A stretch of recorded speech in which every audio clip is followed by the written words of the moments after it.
Hello student, welcome back to Prima classes. एक बार फिर से आप सभी का स्वागत है। तो फ्रेंड्स, आज की वीडियो में हम कुछ इंपॉर्टेंट जो मैथ्स के फॉर्मूला जो है उसको हम लोग देखेंगे। चलिए फिर देर ना करते हुए वीडियो को शुरू करते हैं। तो देखिए, सबसे पहला हमारा है वर्ग। जो वर्ग होता है उसमें तीन फॉर्मूले होते हैं। पहला होता है परिमाप का। देखिए, जो वर्ग का परिमाप होता है वो 4a होता है। जो यहाँ पे a है वो आपका वर्ग की भुजा को इंडिकेट कर रहा है, ये हो गया। और जो क्षेत्रफल होता है वो होता है a का स्क्वायर, हम लोग बोल सकते हैं भुजा का स्क्वायर होता है। तीसरा हमारा है विकर्ण। देखिए, जो विकर्ण का फॉर्मूला होता है वो होता है कड़ी में 2a। तो हम लोग इन तीनों को फॉर्मूले को याद रखेंगे क्योंकि इससे क्वेश्चन पूछे जा रहे हैं बार बार। दूसरा हमारा है गोला। देखिए, जो गोला है उतना तो इम्पोर्टेंट नहीं है, लेकिन फिर भी हम लोग को एक बार देखना है सरसरी निगाहों से। तो जो गोले का आयतन होता है वो होता है 4/3 पाई आर क्यूब।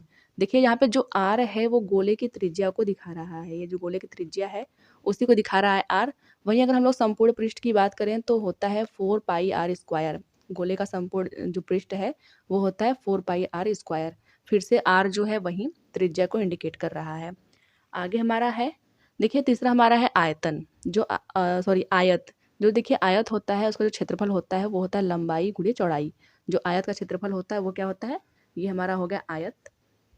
जो इसका क्षेत्रफल होता है वो होता है लंबाई और गुणे में चौड़ाई। वहीं अगर आयत की परिमाप की बात करें तो वो होता है 2 × लंबाई प्लस चौड़ाई। वो आयत का आपका परिमाप हो गया। तीसरा क्वेश्चन आपका होता है आयत के विकर्ण से। तो ये हो गया आयत का विकर्ण। तो आयत का जो विकर्ण होता है वो होता है √L का स्क्वायर प्लस बी का स्क्वायर, या फिर हम लोग बोल सकते हैं लंबाई का स्क्वायर प्लस चौड़ाई का स्क्वायर। आगे हमारा है फॉर्मूला त्रिभुज का। देखिए, जो त्रिभुज का फॉर्मूला होता है उसमें तीन प्रकार के त्रिभुज बनते हैं। पहला हमारा जो त्रिभुज होता है वो होता है समबाहु त्रिभुज, जिसकी तीनों भुजाएं समान होती हैं। तो इसका जो फॉर्मूला होता है वो होता है √3/4 भुजा का स्क्वायर। यहाँ जो ए है वो भुजा को इंडिकेट कर रहा है। अगला हमारा त्रिभुज बनता है समकोण त्रिभुज। तो ये रहा हमारा समकोण त्रिभुज। देखिए, इसमें एक एंगल जो है वो 90 डिग्री होना अनिवार्य है। तो वो हमारा जो क्षेत्रफल का जो फॉर्मूला हो गया वो हो गया 1/2 लंबाई गुणे चौड़ाई। ये हमारा हो गया समकोण त्रिभुज का फॉर्मूला। आगे हमारा है वृत्त का फॉर्मूला। देखिए, जो वृत्त है वो भी इम्पोर्टेंट है, लेकिन उतना ज़्यादा इम्पोर्टेंट नहीं है क्योंकि इससे क्वेश्चन पूछे नहीं जा रहे हैं। तो जो हमारा वृत्त का जो फॉर्मूला है वो है परिधि जो हमारा है उसको हम लोग बोलते हैं 2 पाई आर। मतलब जो वृत्त के बाहर का जो आपका परिधि होता है वो होता है 2 पाई आर। और आपका क्षेत्रफल की अगर बात करें तो पाई आर स्क्वायर होता है वृत्त का क्षेत्रफल। वहीं अगर हम लोग अर्धवृत्त का क्षेत्रफल की बात करें तो वो होता है 1/2 पाई आर स्क्वायर। देखिए, जो अर्धवृत्त जो होता है वो ऐसे बनता है। तो हम लोग जो पूरे वृत्त का जो होता है क्षेत्रफल उसमें हम लोग अगर 1/2 कर दें, क्योंकि ये आधा भाग है, तो वो आपका बन जाएगा अर्धवृत्त का क्षेत्रफल। आगे हम लोग देख लेते हैं हम लोग का कौन सा है। देखिए, अगला हमारा है घनाभ। घनाभ से सबसे अधिक क्वेश्चन पूछे जा रहे हैं। और घन से, जो घन और घनाभ है उनसे दोनों से सबसे अधिक क्वेश्चन पूछे जा रहे हैं। तो जो घनाभ का आयतन होता है वो होता है लंबाई गुणे चौड़ाई गुणे ऊंचाई। ये होता है घनाभ का फॉर्मूला आयतन का। वहीं अगर संपूर्ण पृष्ठ की बात करें तो वो होता है 2 ब्रैकेट में LB plus BH plus HL। यहाँ पे जो L है वो लंबाई को इंडिकेट कर रहा है, B जो है चौड़ाई को, और H जो है ऊंचाई को इंडिकेट कर रहा है। वहीं अगर हम लोग विकर्ण की बात करें तो हो जाएगा √L का स्क्वायर B का स्क्वायर प्लस H का स्क्वायर, ये हो जाएगा आपका। और अगर एक फॉर्मूला होता है चारों दीवारों का क्षेत्रफल। देखिए, ये फॉर्मूला जो है वो इम्पॉर्टेंट है। तो एक तो आयतन इम्पॉर्टेंट होता है और एक आपका होता है दीवार वाला।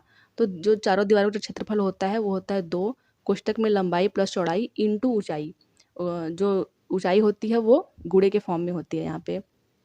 वहीं अगर हम लोग घन की बात करें तो देखिए, जो घन होता है KVS में सबसे अधिक जो क्वेश्चन बने हैं वो है घन पे बने हैं। तो घन का आयतन जो होता है वो होता है भुजा घाते 3। अगर वहीं संपूर्ण पृष्ठ की बात करें तो हम लोग बोलते हैं 6a² मतलब 6 गुणे भुजा का स्क्वायर। वहीं अगर विकर्ण की बात करें तो होता है √3 इंटू भुजा। तो ये आपका हो गया घन।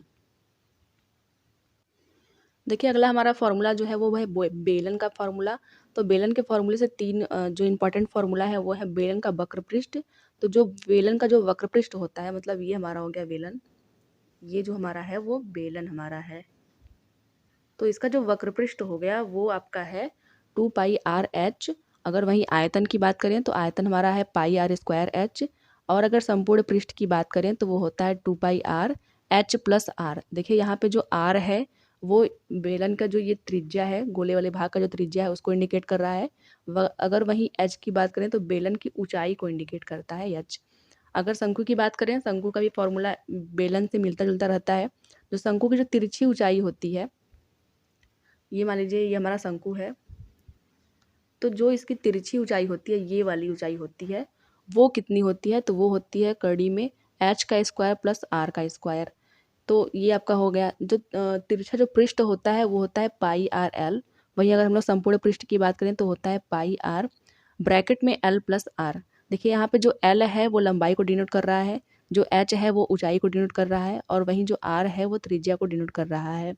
अगर शंकु के आयतन की बात करें तो वो होता है 1/3 पाई आर स्क्वायर एच। आगे हम लोग देख लेते हैं कौन सा फॉर्मूला है। देखिए सबसे इम्पॉर्टेंट जो फॉर्मूला है वो बनता है बहुभुज का फॉर्मूला। इसको आप लोग आराम से देख के अच्छे से जाइएगा। तो देखिए जो बहुभुज का जो फॉर्मूला होता है, पहला हमारा फॉर्मूला बनता है अंतःकोणों का योग, क्योंकि पूछ देता है अंतःकोणों का योग कितना होगा। तो जो अंतःकोणों का योग होगा, देखिए जो बहुभुज जब भी पूछता है तो उसमें देता है कि चतुर्भुज के अंतःकोणों का योग या फिर पंचभुज के अंतःकोणों का योग ऐसे देता है। तो जो भी पूछा रहेगा, चतुर्भुज पूछेगा तो 4 उसकी भुजाएं होती हैं, तो हम लोग n के प्लेस पे 4 रख देंगे। वहीं अगर पूछेगा आपका षटभुज के बारे में पूछेगा तो उसकी 6 भुजाएं होती हैं, हम लोग n के स्थान पे 6 रख देंगे। तो उसके बेसिस पे हम लोग निकालते हैं अंतःकोणों का योग। तो वो हमारा जो फॉर्मूला बनता है वो बनता है n-2 इंटू 180 डिग्री। ये हमारे अंतःकोणों का योग है। वहीं अगर हम लोग बहिष्कोण की बात करें तो जो बहिष्कोण होता है वो होता है 360 डिग्री अपन n। n जो है वो जो भी आपका बहुभुज दिया होगा, चतुर्भुज पंचभुज षष्ठभुज जो भी दिया होगा, उसकी वैल्यू यहाँ पे हम लोग रख देंगे, तो प्रत्येक बहिष्कोण निकल आएगा। तीसरा हमारा फॉर्मूला है प्रत्येक अंतःकोण। देखिए जो प्रत्येक अंतःकोण होते हैं उसको निकालने का फॉर्मूला होता है n-2/2 इंटू 180, या फिर हम लोग बोल सकते हैं n-2 इंटू 90 डिग्री, क्योंकि हम लोग जब 2 से इसको जब क्रॉस करेंगे तो ये आपका 90 डिग्री यहाँ पे हो जाएगा। तो हम लोग फॉर्मूले में इसको भी बोल सकते हैं। तो ये आपका फॉर्मूला हो गया। अगला आपका है कुल बहिष्कोण का योग। देखिए जो बहुभुज होते हैं उनमें जो कुल बहिष्कोण होते हैं वो 360 डिग्री होते हैं। लास्ट हमारा है कि बहुभुज के विकर्णों की संख्या। देखिए एक क्वेश्चन डायरेक्ट पूछता है कि कोई दे देगा पंचभुज है, मान लीजिए पंचभुज के बारे में पूछा है और बोला है कि इसमें कितने विकर्ण बनेंगे। तो हो सकता है कि हमसे गलती हो जाए अगर हमें फॉर्मूला ना पता रहे तो हमें याद रखना है कि n-3/2 ये जो फॉर्मूला है वो है आपके बहुभुज के विकर्णों की संख्या ज्ञात करने का फॉर्मूला। तो आई होप कि आप लोगों को सेशन समझ में आया होगा। तो जितने भी बच्चे हैं जिनका एग्ज़ाम है, आप एक बार रिवीजन कर लीजिए इन सबको, ताकि आपके एग्ज़ाम में अगर कोई भी क्वेश्चन आता है फॉर्मूला बेस्ड तो आप लोग आराम से उसको कर सके। तो आई होप कि आप लोगों को समझ में आया होगा। चलिए फिर मिलते हैं किसी और वीडियो में, तब तक के लिए धन्यवाद।